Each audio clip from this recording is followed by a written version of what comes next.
Hello friends, welcome to BB web solutions. कैसे हैं आप सब? फ्रेंड्स, मेरा जो बिलिंग ऐप का जो सीरीज चल रहा है ना, तो उसमें हमने लास्ट वीडियो में देखा था सप्लायर। ठीक है, सप्लायर कैसे ऐड करते हैं। सप्लायर का एक बेसिक जो है ना, एक मास्टर बनाया है हमने। क्यों बनाया?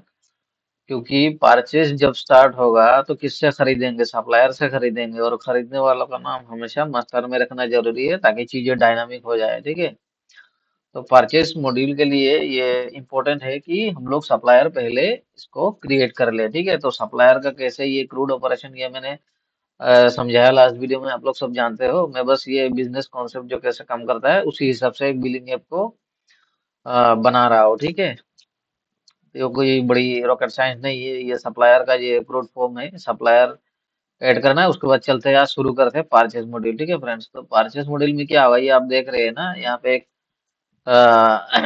PUR 0001, ये एक परचेज नंबर है। कौन सा सप्लायर से हमने खरीदा, कौन सा डेट में खरीदा, और टोटल कितना पैसा गया। और अंदर एक आई बटन है। आई बटन में क्या होगा, ये कौन सा सप्लायर से टोटल कितना अमाउंट और क्या क्या प्रोडक्ट हमने खरीदा। ठीक है, क्या क्या प्रोडक्ट हमने खरीदा, कितना क्वांटिटी का खरीदा, और कितना प्राइस गया, और अमाउंट टोटल कितना गया। ठीक है, तो जैसे ही मैं बैक करूंगा इसी लिस्ट में आ जाएगा। डिलीट हालांकि हमने बनाया नहीं, डिलीट बन जाएगा। आप ये परचेज को समझिए। तो सबसे पहले क्या होगा, परचेज एंट्री। परचेज एंट्री के लिए यहाँ पे मैंने देखिए ऐड परचेज का बटन लगाया है। तो ये देखिए यहाँ पे सबसे पहले सप्लायर जो हमने बनाया है वो आ जाएगा। फिर एक परचेज डेट हमको सिलेक्ट करना है, कौन सा डेट में हम परचेज खरीद रहे हैं, माल खरीद रहे हैं, कौन सा सप्लायर से, और कितना खरीद रहे हैं। ठीक है, ये हो गया ऐड परचेज एंट्री। तो बहुत ही इंपॉर्टेंट स्टेप है परचेज मॉड्यूल के लिए। कोई भी आप स्टॉक मैनेजमेंट, बिलिंग, इन्वेंटरी बना दो तो ये परचेज मॉड्यूल आपको मिलेगा ही मिलेगा। ठीक है, तो सबसे पहले सप्लायर, उसके बाद परचेज डेट। ठीक है, उसके बाद प्रोडक्ट आएगा। अब देखिए प्रोडक्ट में क्या है, यहाँ पे देखिए प्रोडक्ट के साथ स्टॉक भी दिखा रहा है, अवेलेबल स्टॉक, जिसमें कितने, इसमें 10 है, इसमें 5 है। ठीक है, क्यों? जब हम खरीदेंगे सप्लायर से कोई भी आइटम, ठीक है, तो क्या होगा, ये जितना क्वांटिटी खरीदेंगे वो हमारे यहाँ पे जो ना प्रोडक्ट मास्टर में वो ऐड होता जाएगा। ठीक है, जैसे कि मान लो यहाँ पे 10-10 है फ्रूट वेजिटेबल, दलिया 5 है। ठीक है, दलिया और ऑयल खरीदेंगे। ठीक है, तो मैं यहाँ पे खरीदता हूँ। पहले ये डेमो समझा देता हूँ, फिर कोड में चलेंगे लास्ट में। ठीक है, तो सबसे पहले मैंने सप्लायर 2 सिलेक्ट किया और दे दिया मैंने, भाई इसको मैंने 11 तारीख आज खरीदा है। और ऑयल, ठीक है, ऑयल यहाँ पे एक प्लेस होल्डर है, यूनिट ऑफ मेजरमेंट, यूएम मतलब यूनिट ऑफ मेजरमेंट। इसमें क्या देंगे, ऑयल कितना लीटर। मान लो मैंने खरीदा है 10 लीटर। ठीक है, तो क्वांटिटी में, सॉरी, 10 नहीं होगा यहाँ पे, LT होगा, लीटर। LT मतलब लीटर। यहाँ पे आप लोग ड्रॉप डाउन भी लगा सकते हो, मैं मैन्युअली दे रहा हूँ। तो क्वांटिटी में मान लो मुझे खरीदना है 10 लीटर, और हर लीटर का प्राइस हमें भरवाना है। प्राइस कितना हो गया, 1 लीटर का मान लो 100 रुपये, तो 10 लीटर का कितना हो गया, 1000 रुपये। ग्रैंड टोटल आ गया। फिर से मुझे ऐड करना है। अभी स्टॉक कितना दिखा रहा है, ऑयल 9। अभी देखना, इसमें मैं जाऊंगा, क्या खरीदना है, ऑयल, दलिया खरीदते हैं। दलिया का स्टॉक 5 है। दलिया कैसे खरीदेंगे, केजी में खरीदेंगे। ठीक है, केजी लिखा है, unit of measurement. Unit of measurement मतलब वही यूनिट, जैसे कि किसका क्या, जैसे लिक्विड का लीटर होता है, फिर जो सॉलिड चीजें होता है उसके ग्राम होता है, केजी होता है। ठीक है, तो यहाँ पे मान लो मुझे खरीदना है 5 केजी या फिर 15 केजी। ठीक है, अब उसका प्राइस, हर एक केजी का प्राइस कितना है, मान लो 50 रुपए। ये देखो 15 केजी लिया और 50 के साथ मल्टीप्लाई करके 750 आ गया। फिर ग्रैंड टोटल आ गया यहाँ पे। ठीक है, बस दो ही खरीदूंगा। अब क्या करूंगा, यहाँ पे डिलीट भी कर सकते हैं, और ऐड ड्रॉ करेंगे तो फिर दूसरा आ जाएगा। मुझे ऐड नहीं करना है, दोनों ही खरीदने हैं। ठीक है, तो जैसे ही मैं सेव परचेज करता हूँ, क्या होगा, ये देखो परचेज एंट्री सेव सक्सेसफुली, ये क्लोज कर देता हूँ। तो यहाँ पे मेरा व्यू डिटेल्स में ये आ गया कौन सा खरीद। ये देखो सबसे पहले हेडर में क्या किया मैंने, एक परचेज नंबर जनरेट हुआ जो कि PUR 0002। ठीक है, और यहाँ पे सप्लायर, कौन सा सप्लायर से खरीदा और कौन सा डेट में खरीदा, और टोटल अमाउंट कितना गया मेरा, टोटल दोनों आइटम मिला के, दलिया और ये ऑयल मिला के। ठीक है, तो यहाँ पे देखो ऑयल, ये डालिया मैंने 10 क्वांटिटी, इसका 15 क्वांटिटी लिया। 100 और 50 रुपए प्राइस था इसका, टोटल बना इतना क्वांटिटी के हिसाब से, और ये ग्रैंड टोटल बना 1750। ठीक है फ्रेंड्स। अब मैं बैक करूंगा तो वो लिस्टिंग में चला जाएगा। ये देखो जो लास्ट में आखिर में खरीदा वो आएगा टॉप में। ठीक है, तो ये परचेस नंबर आ गया, सप्लायर किससे खरीदा, सप्लायर टू आ गया, फिर डेट आ गया, फिर टोटल अमाउंट आ गया, फिर व्यू करेंगे तो फिर उसी पेज में चला जाएगा। ठीक है फ्रेंड्स। तो बहुत ही सिंपल है। तो अब देखते हैं जाके प्रोडक्ट मास्टर में। ये देखिए फ्रेंड्स, दलिया हमने खरीदा था, दलिया पहले 5 था। ठीक है, 5 था, अब 15। तो 15 और 5 कितना हो गया, 20 हो गया। ठीक है, तो पहले 5 था दलिया में, अब 15 खरीदा मैंने। तो यहाँ पे देखो जैसे ही परचेज किया मेरा प्रोडक्ट मास्टर में स्टॉक भरने लगा ऑटोमेटिक। ठीक है, फिर ऑयल कितना खरीदा था, ऑयल मैंने 10 लीटर खरीदा था। पहले कितना था ऑयल, 9 था। ठीक है, तो अभी 10 खरीदा, 19 हो गया। ठीक है फ्रेंड्स। तो प्रोडक्ट मास्टर में ये एडिट भी कर सकते हैं, मॉडिफाई भी कर सकते हैं। मैं बस समझा रहा हूँ कनेक्शन। देखो यहाँ पे हमने खरीदा 10 लीटर और इसमें 15 केजी। ठीक है, यहाँ पे यूएम मिसिंग है, लगा दूंगा। तो यहाँ पे देखिए जैसे कि दलिया मैंने लिया 10 केजी, तो पहले 10 था तो 20 हो गया केजी। ठीक है, यहाँ पे ऑयल कितना था, 9 लीटर था, तो अब 10 लीटर खरीदा तो क्या हो गया, 19 हो गया। ठीक है फ्रेंड्स।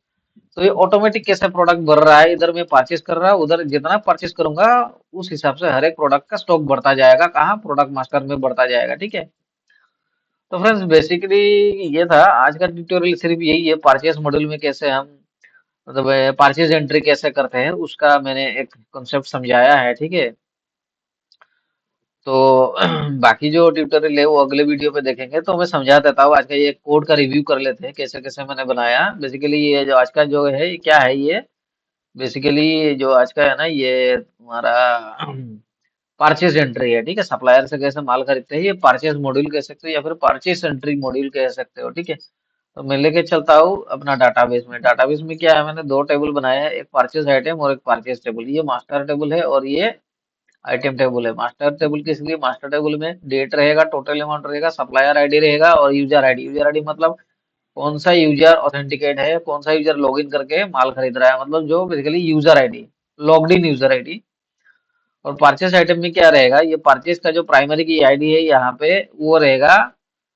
जैसे कि परचेस आईडी, सबसे पहले परचेस आईडी में टोटल कितने आइटम थे, 2 आइटम थे, इसलिए उस आईडी के अगेंस्ट में ये प्रोडक्ट आईडी दो, दो प्रोडक्ट एंट्री हुआ है। फिर दूसरा जो परचेज लिस्टिंग बना 2 नंबर का, उसमें भी दो दो आइटम थे, मतलब ये सप्लायर 1 का था और ये सप्लायर 2 का था।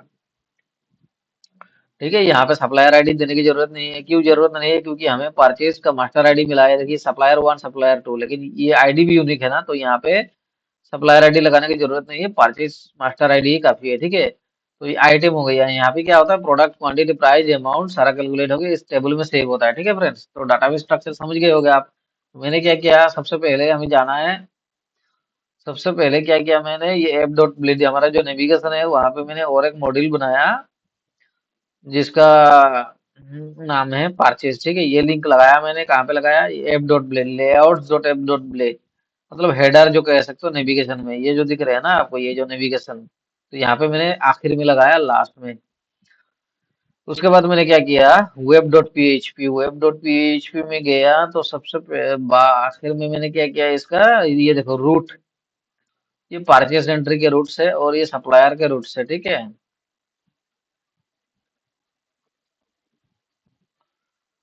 तो ये नेमिंग कन्वेंशन देना जरूरी है जब भी कोई आप रूट डिक्लेयर करो। ठीक है, तो ये हो गया परचेज के रूट्स। क्या क्या है परचेज के रूट्स, एक तो है परचेजेस जहाँ पे लिस्टिंग होगी, और दूसरा है क्या है, क्रिएट करना है, तीसरा क्या है, लिस्टिंग करना है, सॉरी, परचेज डॉट स्टोर, मतलब ये रूट है, मतलब स्टोर करना है, एक क्रिएट करना है, पेज में जाना है, दूसरा क्या है, स्टोर करना है, सबमिट करना है, और तीसरा क्या है, आईडी के हिसाब से उसको शो करना है, जो ये है, ये जो शो हो रहा है ना, ये बैक में जाके जो भी हमने जैसे कि ये क्लिक करते हैं, तो ये जो शो हो रहा है, ये देखो परचेजेस स्लैश आईडी, मतलब ये रूट जो है इसको डिफाइन करता है। ये जो शो एक रूट है, फिर ये स्टोर की रूट है, इसका आप नाम बदल सकते हो आप चाहो तो। फिर इसका क्रिएट का रूट है, पेज में क्रिएशन पेज में जाने के लिए, और ये क्या है, गेट, गेट मतलब क्या है, ये लिस्टिंग की रूट है, बस उसमें पोस्ट नहीं, हमको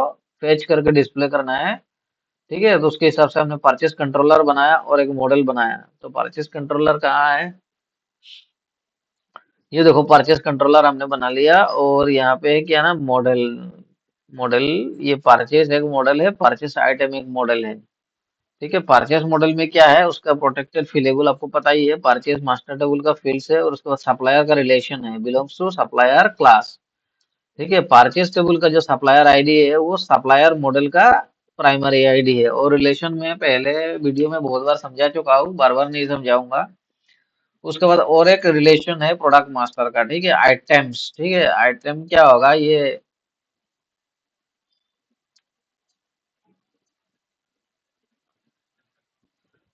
आइटम्स किस मॉडल के साथ, कौन सा टेबल के साथ रिलेशन है, purchase item model. Purchase item model मतलब ये कौन सा मॉडल है, ये मॉडल है परचेस मॉडल, ये मास्टर टेबल है, तो इसका किसके साथ रिलेशन है, परचेस आइटम। इसलिए यहाँ पे एक आइटम्स करके रिलेशन परचेस आइटम मॉडल के साथ लगाना है, मेनी करके। तो परचेस आइटम में क्या है, उसका अपना फील्ड है, प्रोडक्ट क्वांटिटी प्राइस अमाउंट, और उसके बाद परचेस के साथ रिलेशन है, क्या है, परचेस मॉडल के साथ। कैसे, ये जो परचेस आईडी है, परचेस आइटम टेबल में जो हमने लगाया है, ये क्या है, परचेस मॉडल का मास्टर आईडी है, मतलब परचेस आइटम टेबल का जो परचेस आईडी है वो परचेस मास्टर टेबल का आईडी है। ठीक है, तो ये हो गया परचेस रिलेशन। रिलेशन किस लिए हम लोग यूज करते हैं, ताकि कोड ज्यादा से ज्यादा लिखना ना पड़े, कम कोड में चल जाए काम। उसके बाद दूसरा रिलेशन होगा प्रोडक्ट का। ठीक है, प्रोडक्ट का रिलेशन हम लोग परचेज में भी दे सकते थे, दिया नहीं, क्यों दिया नहीं, क्योंकि परचेज मास्टर टेबल में हमने प्रोडक्ट हमको इंसर्ट करना ही नहीं है, हमको परचेज आइटम टेबल में इंसर्ट करना है, इसलिए हमने यहाँ पे प्रोडक्ट मास्टर का रिलेशन लगाया। मतलब प्रोडक्ट टेबल का जो आईडी है वो परचेज आइटम टेबल का क्या है, प्रोडक्ट आईडी है। ठीक है, आई होप ये मॉडल का रिलेशन आपको समझ में आ गया होगा। अब क्या करेंगे, चलते हैं कंट्रोलर पे। रूट हमने समझ लिया, परचेज कंट्रोलर। तो सबसे पहले क्या होगा, ये लिस्टिंग देखो, लिस्टिंग, लिस्टिंग में कुछ नहीं, विथ सप्लायर का रिलेशन लगाना है और लेटेस्ट लगाना है, और सप्लायर के हिसाब से आएगा, परचेजेस लिस्ट होगा। ठीक है, ये हो गया इंडेक्स। परचेज मास्टर टेबल से उठाओ, ऑथेंटिकेटेड यूजर आईडी से कंडीशन लगा के, और यूजर आईडी, उसके बाद लिस्टिंग हो गया। ठीक है, उसके बाद क्रिएट, लिस्टिंग कौन सा हो गया, ये वाला हो गया लिस्टिंग। देख करके जो ये लिस्ट देख रहे हो ना, ये इंडेक्स फंक्शन से कॉल होता है, ये फंक्शन है। फिर क्रिएट, क्रिएट में क्या होगा, क्रिएट जब भी करते हैं, ये हो गया क्रिएट। यहाँ पे जो ड्रॉप डाउन में वैल्यू आ रहा है, ठीक है, और ये प्रोडक्ट का जो वैल्यू आ रहा है, कहाँ से आ रहा है, जो क्रिएट करते page purchase dot create blade. ठीक है, इस ब्लेड में हम क्या कर रहे हैं, सप्लायर का सारा डाटा ले रहे हैं सप्लायर टेबल से, और प्रोडक्ट का सारा डाटा ले रहे हैं प्रोडक्ट टेबल से, ताकि हमें ड्रॉप डाउन में दिखाना है। और हम क्या करेंगे, ब्लेड में पास कर देंगे। कैसे पास करते हैं, कॉम्पैक्ट मेथड से सप्लायर्स पास कर देंगे और प्रोडक्ट्स पास कर देंगे, तो क्या होगा, ये क्रिएट टेबल में चला जाएगा। जाके यहाँ पे हमने क्या किया, इसको ड्रॉप डाउन में लगाया। ये देखो, फॉर ईच सप्लायर, सप्लायर वहां से सप्लायर आ रहा है। ठीक है, फिर परचेज डेट आ गया। फिर नीचे जो टेबल है प्रोडक्ट, उसमें हमने फॉर लूप लगाया, प्रोडक्ट से प्रोडक्ट्स। ठीक है, तो ये आ गया अपना प्रोडक्ट, और साथ में स्टॉक भी हमने दिखा दिया, स्टॉक क्वांटिटी कहाँ से, प्रोडक्ट रिलेशन से, प्रोडक्ट मास्टर से स्टॉक क्वांटिटी उठा लिया, और प्रोडक्ट टेबल से नेम उठा लिया, एक ही टेबल में है दोनों वाला की। तो यहाँ से दिखने लगा प्रोडक्ट और स्टॉक क्वांटिटी। ठीक है, उसके बाद ये जावास्क्रिप्ट वाला तो बहुत बार समझाया, और ये मल्टीपल एरे लेना है, क्योंकि मल्टीपल डाटा सबमिट होगा। ये नेमिंग एट्रीब्यूट के साथ आप एरे लगाइए, और यहाँ पे आपको पता ही है एनसी टाइप, और एनसी टाइप नहीं करने से भी चलता है। उसके बाद ये रूट लगाना है, परचेसेस डॉट स्टोर। उसके बाद उस टेबल में UM, quantity price amount, UM का क्या करेंगे, हम लोग मैन्युअली दे रहे हैं, इसलिए यहाँ पे कोई वैल्यू नहीं है। क्वांटिटी भी मैन्युअली, मिनिमम जीरो, और वैल्यू वन है, आप वन हटा के कुछ भी टाइप कर सकते हो। क्वांटिटी हो गया, प्राइस हो गया, प्राइस में मिनिमम जीरो, वैल्यू भी जीरो। ठीक है, उसके बाद अमाउंट, अमाउंट भी मल्टीपल एरे में लेना है, क्योंकि प्लस प्लस करके हम मल्टीपल सबमिट कर रहे हैं, तो ये एरे के फॉर्म में आएगा।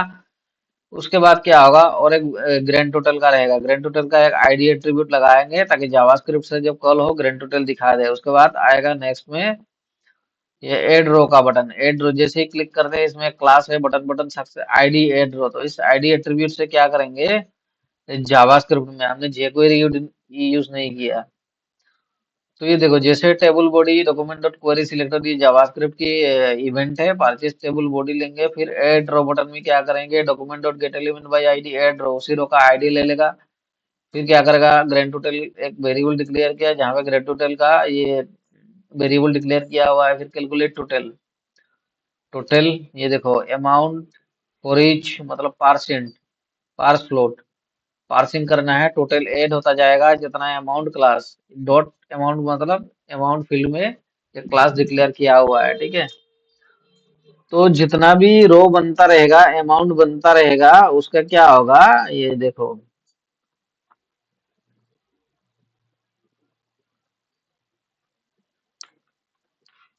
ये देखो अमाउंट बन रहा है ना। तो फिर से करूंगा, फिर से यहाँ पे दे दूंगा मैं 20। इसका दूसरा प्रोडक्ट सिलेक्ट करूंगा, ये देखो अमाउंट ये बन रहा है ना, 10 रुपए 20 रुपए। तो ये क्या हो रहा है, ये टोटल प्लस मतलब increment of increment assignment operator, जितना भी अमाउंट होगा वो पार्सिंग करके वैल्यू होगा तो पार्सिंग करेगा, और नहीं तो जीरो होगा। अगर हमारे पास तो वैल्यू है तो वो प्लस असाइनमेंट ऑपरेटर मतलब इंक्रीमेंट असाइनमेंट, मतलब 10 रुपए 20 रुपए, टोटल कितना हुआ 30 रुपए, ये 30 आके टोटल वेरिएबल में जमा हो जाएगा। फिर ग्रैंड टोटल जो इनपुट हमने लिया है, जिस आईडी में ग्रैंड टोटल लगा हुआ है, उसमें भी वैल्यू क्या पास कर देंगे, ये जो टोटल जितना बनेगा उसमें टू फिक्स्ड टू, मतलब पॉइंट के साथ सिर्फ दो ही डिजिट रखे। तो ये हो गया ग्रैंड टोटल, यहाँ पे कैलकुलेट ग्रैंड टोटल का है, ठीक है। फिर कैलकुलेट रो, रो का भी वैसे ही है, क्वांटिटी प्राइस लेंगे अपने क्वेरी सिलेक्टर से, वो डॉट क्लास, क्लास लगा के डॉट क्वांटिटी प्राइस। फिर क्या होगा, अमाउंट क्वांटिटी इनटू प्राइस, ये अमाउंट हो जाएगा, वो कांस्टेंट पे हम रख देंगे। फिर रो डॉट क्वेरी सिलेक्टर, जब ऐड कर रहे थे हम, ऐड रो बटन कर रहे थे, तो उस रो का आईडी और क्वेरी सिलेक्टर से पास कर देंगे amount dot value equal to amount dot fix two. जैसे कि यहाँ पे बन रहा है ना, जैसे कि 10 रुपये बना है, तो कहाँ पे बना है, ये जो रो सिलेक्ट कर रहे हैं हम, या फिर ऐड रो कर रहे हैं, यहाँ पे करेंगे तो क्या होगा, ऐड रो करेंगे तो इसका आईडी मिल गया, उस हिसाब से अमाउंट हर एक आईडी में ऐड होता रहता है। तो वो कह रहा है, तो उसके बाद अपडेट डिलीट बटन, ये क्या है, डिलीट करेंगे तो क्या होगा, रिमूव रो, एक क्लास लिया है हमने फॉर्म में, तो वो डिलीट हो जाएगा। ठीक उसी तरह जब क्लिक करेंगे ऐड इवेंट लिसनर, jQuery नहीं है, ये जावास्क्रिप्ट है, प्योर जावास्क्रिप्ट है, डॉक्यूमेंट ऑब्जेक्ट मॉडल है। जावास्क्रिप्ट में क्या करते हैं, ऐड रो बटन जो वेरिएबल है उससे हम ऐड इवेंट लिसनर को कॉल करते हैं ताकि ऐड हो जाए। क्लिक करेंगे, सॉरी कहाँ गया ये, क्लिक करेंगे तो क्या होगा, फास्ट रो, उसका कांस्टेंट नेम लेगा, table body dot query selector dot TR, जो पहले टीआर है उसका आईडी ले लेगा फास्ट रो। फिर क्या करेगा, जब क्लिक होगा तो इसी का कॉपी करके क्लोन बना देगा। तो क्लोन कैसे बनाएंगे, जो फास्ट रो मिला है उसका डाटा, जो फील्ड है, जो कैसे इनपुट है, सारा का सारा क्लोन करके ला देगा। इसलिए क्लोन नोड एक जावास्क्रिप्ट का फंक्शन है, क्लोन नोड, और पैरामीटर में हम पास कर देना है ट्रू। तो क्या होगा, फास्ट रो के जैसा दूसरा रो बना देगा। फिर न्यू रो जो बनेगा उसमें क्या होगा, क्वेरी सिलेक्टर जो प्रोडक्ट सिलेक्ट, ये क्लास है, unit of measurement quantity price amount, हर एक के लिए क्या करेगा, इक्वल टू नाल, और इसमें 1 पास कर देगा बाय डिफॉल्ट, इसमें 0 पास कर देगा, इसमें भी 0 पास कर देगा। जब भी ऐड करोगे पहले तो खाली रहता है ना, जब भी ये ऐड करते हो क्या होता है, ये तो पहले तो सब खाली रहता है ना, आप भरते हो तब जाके वो चेंजेस होता है। तो वही कह रहा है, इसी जब क्लिक करोगे तो क्लोन करने के बाद ऐसा ही रहेगा। फिर table dot append child, append child मतलब जो टेबल है उसमें इसको जोड़ दो, न्यू रो को जोड़ दो। तो इसलिए जब क्लिक करते हैं तो ये दूसरा रो आ जाता है। वो कैसे आता है, ये अपेंड से आता है, अपेंड चाइल्ड। उसके बाद इसी में अपडेट डिलीट बटन्स को कॉल करना है, कैलकुलेट ग्रैंड टोटल को कॉल करना है। क्यों कॉल करना है, क्योंकि हम इसको भी डिलीट कर सकते हैं, जो नया क्रिएट हो रहा है मुझे मन नहीं कर रहा है तो मैं उसी को भी डिलीट कर दूंगा। डिलीट करने के लिए ये जो डिलीट वाला फंक्शन है, इसी एड इवेंट में आपको कॉल करना है। हम कॉल कर रहे हैं, भाई आ जाओ, इसको भी डिलीट करना है। कैलकुलेट ग्रैंड टोटल, उसको भी इधर भी कैलकुलेशन करना है, तो दोनों को क्या करेंगे, इधर कॉल कर देंगे, ठीक है। उसके बाद ये की डाउन मतलब निगेटिव वैल्यू ना पुट कर सके, ठीक है। ये एक जावास्क्रिप्ट का फंक्शन है। उसके बाद add event listener no negative, इसका भी एक कोड है, ये निगेटिव के लिए है। आप देख लेना, आपको समझ में आ जाएगा, क्योंकि मैं कोड तो गिटहब में शेयर कर ही रहा हूँ। तो इस मॉड्यूल का भी जब पूरा खत्म हो जाएगा तो गिटहब में अब अपडेट कर दूंगा। अब आप लोग वीडियो को पॉज कर करके ये देख सकते हैं, जो निगेटिव वैल्यू प्रिवेंट करना है ना। उसके बाद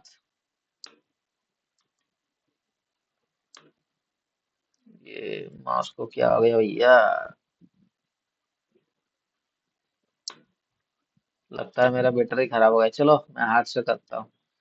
तो ये हो गया फ्रेंड्स, ये निगेटिव वैल्यू प्रिवेंट करने के लिए एक है पोर्शन है।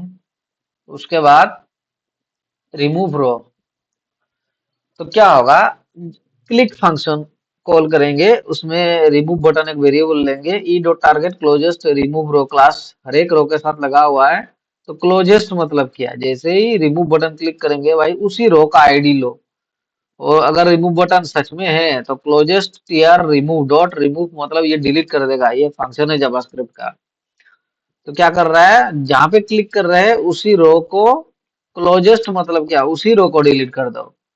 ठीक है, और उसमें भी ये कैसे डिलीट करेगा, डिलीट तो कर दिया, अब ये अपडेट डिलीट बटन्स और कैलकुलेट ग्रैंड टोटल इसको भी कॉल करना है इधर। रिमूव तो कर देगा लेकिन जो वैल्यू है उसको कैसे रिमूव करेगा, इसीलिए अपडेट डिलीट बटन्स कॉल करना है, ताकि अगर एग्जिस्टिंग वैल्यू कोई डाला हुआ है डिलीट करने के बाद वो वैल्यू भी फुर्र गायब हो जाए। उसके बाद क्या है, लास्ट फंक्शन है ये calculate rotate table body dot query selector dot T R dot for each function row calculate row, मतलब कह रहा है कि हर एक रो में जितना क्लिक करता जाऊंगा उतना कैलकुलेशन अपने आप चलता जाए। उसके बाद लास्ट में ये अपडेट डिलीट बटन कॉल करना है तो करिए, नहीं करना है तो मत करिए, कोई प्रॉब्लम नहीं है, मैंने सेफ्टी के लिए लगाया है। तो ये हो गया फ्रेंड्स, ये जावास्क्रिप्ट का जो फ्रंट एंड का पूरा कैलकुलेशन और एचटीएमएल बॉडी जो मैंने समझाया है ना, ये जो क्रिएट करते हैं कि ऐड परचेस एंट्री, ये जो अभी अभी समझाया है इसको समझाया है मैंने अभी क्रिएट पेज में, ठीक है। और बाकी परचेस कंट्रोलर अभी समझा देता हूँ कैसे, ये क्रिएट तक तो हमने देख लिया, अब आ गया स्टोर फंक्शन, ये मेन फंक्शन है। ठीक है, आखिरी फंक्शन है ये, इसके बाद कुछ नहीं है, एक शो का फंक्शन है, शो मतलब जहाँ पे डिस्प्ले करते हैं सबमिशन के बाद। तो ये समझ लेते हैं स्टोर फंक्शन कैसे हो रहा है। तो सबसे पहले ये वैलिडेट कर रहे हैं हम लोग field supplier ID, purchase ID, quantity, amount, price जो भी आ रहा है उसका सप्लायर का क्या कर रहे हैं, सप्लायर को चेक कर रहे हैं कि नहीं, सप्लायर मास्टर में फर्स्ट और फील्ड फंक्शन से लाराबिल का, फिर डीबी डॉट बिगिन ट्रांजेक्शन, ये बहुत ही इंपॉर्टेंट है। मतलब आप लोग ट्रांजेक्शन स्टार्ट कर दिए, ट्रांजेक्शन का मतलब क्या है, जैसे कि मास्टर डाटा और आइटम एंट्री है, ठीक है, तो किसी में फेल हो गया तो पहले वाला भी फेल हो जाएगा, चाहे वो सक्सेसफुली डेटाबेस में इंसर्ट हो जाए कोई फर्क नहीं पड़ता। अगर उसका साथी जो अगर आइटम इंसर्ट नहीं हो पाया किसी कारण से, नेटवर्क के वजह से, तो क्या होगा, मास्टर में भी डिलीट कर देगा। ये है बिगिन ट्रांजेक्शन का फायदा। फिर ट्राई कैच ब्लॉक, हमेशा आप लोग ट्राई कैच ब्लॉक यूज करो। उसके बाद टोटल अमाउंट और वैलिड आइटम से एक एरे लिया है मैंने, फिर रिक्वेस्ट प्रोडक्ट आईडी। लूप किससे चलाएंगे, हमेशा प्रोडक्ट से चलाना। क्यों प्रोडक्ट से चलाना है, क्योंकि प्रोडक्ट सबसे पहले है, ठीक है, इसी से ही लूप चलेगा। तो जितना भी प्रोडक्ट आएगा, 4 आएगा, 5 आएगा, अगर उसको प्रोडक्ट मास्टर में नहीं है तो कंटिन्यू, मतलब किसी को देखेगा, नहीं है तो उसको छोड़ के बाकी वो एक एक करके प्रोसेस करने लगेगा। ठीक है, ये फॉर लूप का कॉन्सेप्ट मैं पहले भी बहुत बार समझा चुका हूँ, ज्यादा नहीं समझाऊंगा, आज मैं ऊपर ऊपर से समझा रहा हूँ। ये product ID object reference variable है। उसके बाद ये प्रोडक्ट मास्टर में चेक करेगा है कि नहीं प्रोडक्ट, ठीक है तो क्या करेगा, फिर क्वांटिटी, रिक्वेस्ट क्वांटिटी, फिर वो की वाला कॉन्सेप्ट आ गया, पहले समझाया था की मतलब ये कौन सा रो का है, तीसरा रो का है, दूसरा रो का है, पहला रो का है, इसलिए की लगाना जरूरी है। तो क्वांटिटी, प्राइस, अमाउंट, ठीक है, अमाउंट कैसे, क्वांटिटी इंटू प्राइस होके अमाउंट बनता है, लेकिन ये जो आ रहा है ब्लेड से, तो वो भाई कौन सा रो के साथ है, इसलिए हर एक क्वांटिटी, प्राइस और अमाउंट में की लगाना जरूरी है। की कहाँ से आ रहा है, ये ऑब्जेक्ट रेफरेंस वेरिएबल से पहले हमने जो ये की लगाया है, सीरियल नंबर, ये सीरियल नंबर का काम करता है, तो उसमें की लगाना जरूरी है। फिर चेक करेंगे एक्सेप्शन, अगर लेस देन जीरो है, प्राइस लेस देन जीरो है, तो एक्सेप्शन थ्रो कर देंगे, इनवैलिड क्वांटिटी और प्राइस फाउंड, मतलब भाई क्वांटिटी डाल नहीं रहे हो डालो। फिर टोटल अमाउंट में क्या होगा, जितना अमाउंट आएगा फिर वही असाइनमेंट इंक्रीमेंट ऑपरेटर, ठीक है, टोटल अमाउंट में जोड़ता चला जाएगा। फिर वैलिड आइटम्स हमने एक एरे लिया है जहाँ पे product quantity price amount store कर दिया, उस एरे में पैकेट बनाया है बेसिकली, ताकि लास्ट में इंसर्ट कर सके। फिर वैलिड आइटम्स अगर खाली है, कुछ नहीं आ रहा है, तो ये मैसेज होगा please select at least one product, ठीक है। परचेज अभी क्या होगा, दो टेबल है, पहले मास्टर टेबल में एंट्री होगा ये सब सप्लायर आईडी। सप्लायर आईडी कैसे ले रहे हैं, ये सप्लायर वेरिएबल जो हमने डिक्लेयर किया है, यहाँ से सप्लायर आईडी, सप्लायर का आईडी लेंगे। उसके बाद ये हो गया मास्टर डाटा, क्रिएट मतलब पूरा इंसर्ट कर ही दिया इसने मास्टर टेबल में, ठीक है। अब चलते हैं आइटम टेबल में। आइटम टेबल में कैसे करेंगे, वो जो वैलिड आइटम्स में हमने जो फॉर्म का डाटा भर के रखा है, क्वांटिटी अमाउंट प्राइस, वो इसको फिर लूप चलाएंगे और उसका एक ऑब्जेक्ट रेफरेंस वेरिएबल बनाएंगे आइटम, ठीक है। फिर परचेस आइटम मॉड्यूल में क्रिएट फंक्शन कॉल करेंगे और उसमें क्या करेंगे, परचेस आईडी। परचेस आईडी क्या होगा, ये मास्टर वाला जो इंसर्ट हुआ है उस वेरिएबल्स परचेस वेरिएबल से आईडी, उसका यूनिक आईडी प्राइमरी आईडी ले लेंगे। ये जो परचेस मास्टर टेबल का एंट्री जो हुआ, तो ये मिल गए परचेस आईडी। और प्रोडक्ट आईडी कहाँ से, ये आइटम वैलिड आइटम्स में जो ये आ रहा है ना प्रोडक्ट करके, तो उसी का ये प्रोडक्ट रिलेशन से आ रहा है। ये जो देखो वैलिड आइटम्स अरे में प्रोडक्ट में क्या क्या, हमने प्रोडक्ट वेरिएबल जो मास्टर वाला है वो इंसर्ट कर दिया हमने, ये वाला। तो पूरा का पूरा प्रोडक्ट टेबल उसके उठ के चला गया इस वेरिएबल के अंदर, वैलिड आइटम्स एरे के अंदर। अब यहाँ क्या कर रहा है, जब लूप चल रहा है तो क्या कर रहा है, ये ऑब्जेक्ट रेफरेंस वेरिएबल उसी वेरिएबल को कॉल करके प्रोडक्ट मास्टर का आईडी को प्रोडक्ट आईडी मान के इंसर्ट कर रहा है। और यहाँ पे क्या हो रहा है, क्वांटिटी में डायरेक्ट आइटम क्वांटिटी होगा, ठीक है। क्यू रिक्वेस्ट से जो आ रहा है, हमने वैलिड आइटम्स में हमने स्टोर कर रखा था क्वांटिटी, उसी हिसाब से प्राइस और आइटम अमाउंट इधर आ जाएगा। ये जो आइटम क्वांटिटी अमाउंट प्राइस दिख रहा है, ये कहाँ से आ रहा है, रिक्वेस्ट से, फॉर्म से आ रहा है, ठीक है। तो ये हो गया परचेस आइटम जो मॉडल है, डिटेल जो एंट्री टेबल है उसमें प्रोडक्ट क्वांटिटी अमाउंट एंट्री हो गया। फिर क्या होगा, अभी देखो इंपॉर्टेंट लॉजिक है ये, परचेज इंक्रीजेस स्टॉक। जैसे जैसे हम लोग परचेज एंट्री करते जाएंगे, वहां से कितना क्वांटिटी, मतलब मैंने कहा था परचेज में जितना क्वांटिटी सप्लायर से खरीदेंगे उतना क्वांटिटी प्रोडक्ट टेबल में जाकर स्टॉक क्वांटिटी फील्ड में जाके ऐड होता जाएगा, ठीक है। जो मैंने दिखाया था आपको कैसे काम कर रहा है, यहाँ पे क्या करेंगे, आइटम ये जो ऑब्जेक्ट रेफरेंस वेरिएबल है, इसमें क्या है, प्रोडक्ट। ये प्रोडक्ट मास्टर का जो ये जो है ना, ये वेरिएबल हमने स्टोर कर रखा है, उसके उससे हम लोग जैसे कि हमने आइटम प्रोडक्ट को लेकर हमने डायरेक्ट प्रोडक्ट मास्टर का आईडी हमने क्या किया, प्रोडक्ट आईडी में इंसर्ट कर दिया है, ठीक उसी तरह इस आइटम प्रोडक्ट वेरिएबल को लेके डायरेक्ट स्टॉक क्वांटिटी को कॉल कर सकते हैं। ये स्टॉक क्वांटिटी कहाँ का है, प्रोडक्ट टेबल का है। और इसमें क्या करेंगे, एस इंक्रीमेंट असाइनमेंट ऑपरेटर लगाएंगे और जितना भी क्वांटिटी आ रहा है उसी प्रोडक्ट के रिलेटेड, तो क्या होगा, प्रोडक्ट मास्टर में जाके जो रिक्वेस्ट क्वांटिटी है उसी में स्टॉक क्वांटिटी में ऐड होता जाएगा। जैसे कि ये आइटम क्वांटिटी अगर दलिया का है तो क्या होगा, ये प्रोडक्ट मास्टर में जाके दलिया का स्टॉक क्वांटिटी के साथ ये क्वांटिटी ऐड होता जाएगा, ऑयल के साथ ये ऐड होता जाएगा, हर एक अपना अपना प्रोडक्ट मास्टर में ऐड होता जाएगा क्वांटिटी। ये शॉर्टकट में लिखा है। क्यों लिखा है, अगर रिलेशन नहीं बनाता तो यहाँ पे 4-5 लाइन लिखना पड़ता है, क्योंकि हमने रिलेशन बना कर रखा है हर एक मॉडल के साथ। उसके बाद क्या होगा, ये आइटम वेरिएबल प्रोडक्ट मास्टर को कॉल कर रहा है, तो डायरेक्ट सेव फंक्शन कॉल कर देंगे, तो क्या होगा, प्रोडक्ट मास्टर में ये क्वांटिटी अपडेट हो जाएगा हर एक आइटम के अगेंस्ट में, ठीक है। उसके बाद हमारा काम खत्म, स्टॉक भी अपडेट हो गया, एंट्री टेबल अपडेट हो गया, मास्टर टेबल एंट्री हो गया। उसके बाद ये ट्राई ब्लॉक खत्म हो गया, ठीक है। ये हो गया क्या है, ट्राई ब्लॉक एंड्स। उसके बाद ट्राई ब्लॉक के अंदर डीबी कमिट, ट्रांजैक्शन का काम खत्म, सब सक्सेसफुली हो गया। अब कमिट करेंगे, कमिट मतलब क्या भाई साहब, हो गया, अब बंद करो दरवाजा, ये हो गया, कमिट कर देगा। डीबी एक डेटाबेस का ये है फंक्शन है, जैसे कि ट्रांजैक्शन होता है उस तरह कमिट करना पड़ता है। शुरू किया ट्रांजैक्शन से, कमिट किया, सॉरी अभी बंद करेंगे कमिट से, ठीक है। डीबी कॉलन कॉलन कमिट ये फंक्शन होता है। उसके बाद क्या करेंगे, कमिट करने के बाद return redirect route purchase dot show purchase ID.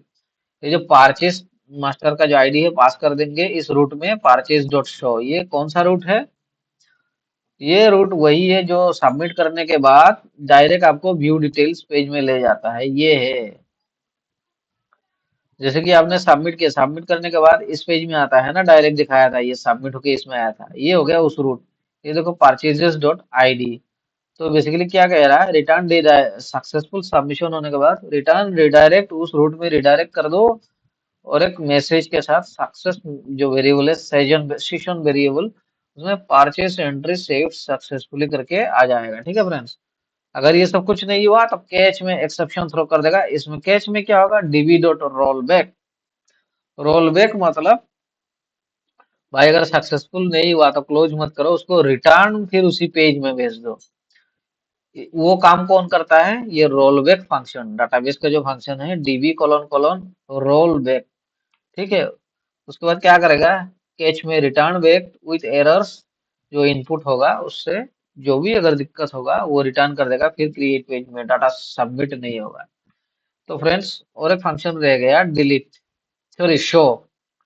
जो पेज आपको अभी दिख रहा है शो पेज, इसमें क्या है, शो में परचेज मास्टर से आइटम हमको एंट्री टेबल नहीं उठाना, सिर्फ मास्टर टेबल कॉल करेंगे डाटा ऑथेंटिकेटेड यूजर आईडी से विथ सप्लायर रिलेशन और आइटम्स डॉट प्रोडक्ट रिलेशन। दो रिलेशन, एक सप्लायर का रिलेशन, एक प्रोडक्ट का रिलेशन। फास्ट और फेल मतलब है तो दे दो, नहीं है तो बंद करो। ये कहा जाएगा शो ब्लेड में। ये जो ब्लेड कौन सा है, ये शो है, परचेजेस डॉट शो ब्लेड जो है, उसमें क्या करेंगे, ये जो वेरिएबल है परचेज जो डाटा आया उसको ब्लेड में पास कर दिया थ्रू दी कॉम्पैक्ट मेथड। ठीक है, with the help of compact method. तो क्या करेगा, ये जाके ये जो है ना, ये देखो, ये जो डेटा आ रहा है, ये जो सप्लायर का डेटा आ रहा है, ये कहाँ से आ रहा है, बस इसी फंक्शन से आ रहा है विथ सप्लायर रिलेशन और प्रोडक्ट रिलेशन। ठीक है फ्रेंड्स, तो आई होप मैंने आप लोगों को डिटेल में बहुत सारा समझा दिया, कैसे controller, create function, index function, store function और शो, जो शो हो रहा है। मैंने पहले तो आपको डेमो दे दिया पूरा, कैसे परचेस एंट्री मॉड्यूल हमने बनाया। उसके बाद मैंने कोड भी समझा दिया। ठीक है फ्रेंड्स, तो वीडियो पसंद आया तो लाइक कीजिए और सब्सक्राइब करना ना भूलें, अपने फ्रेंड्स के साथ जरूर शेयर कीजिए। ये बहुत ही इंपॉर्टेंट सीरीज है और कॉन्सेप्ट जो है पूरा बिजनेस रिलेटेड कॉन्सेप्ट है। आपको इतना बारीकी से कोई यूट्यूब में नहीं समझाएगा, तो इसलिए सब्सक्राइब करके रखिए। मैं पूरा सीरीज बना रहा हूँ और इसके आगे जो बनाऊंगा, देखते हैं कौन सा बिजनेस कॉन्सेप्ट आता है परचेस मॉड्यूल के बाद। अब हमने सामान खरीद लिया, ठीक है, अब क्या करेंगे, इसका सेल्स रिपोर्ट बनाएंगे। किससे कितना सामान लिया, कब लिया, उसमें फिल्टर लगाएंगे सेल्स। फिर कस्टमर ने कितना खरीदा, कितना सेल हुआ, जो भी हमने परचेज हुआ उसमें से कितने खरीदे कस्टमर ने, तो उसका एक सेल्स रिपोर्ट बनाएंगे। तो इसका सीरीज चलता रहेगा और ज्यादा नहीं है, खत्म हो जाएगा और 3-4 वीडियो में ये पूरा बिलिंग ऐप का सीरीज है। ठीक है ना फ्रेंड्स, तो फ्रेंड्स यही था आज का ट्यूटोरियल। तो मिलते हैं अगले वीडियो पे किसी और ट्यूटोरियल के साथ। तब तक के लिए bye bye, take care and good night.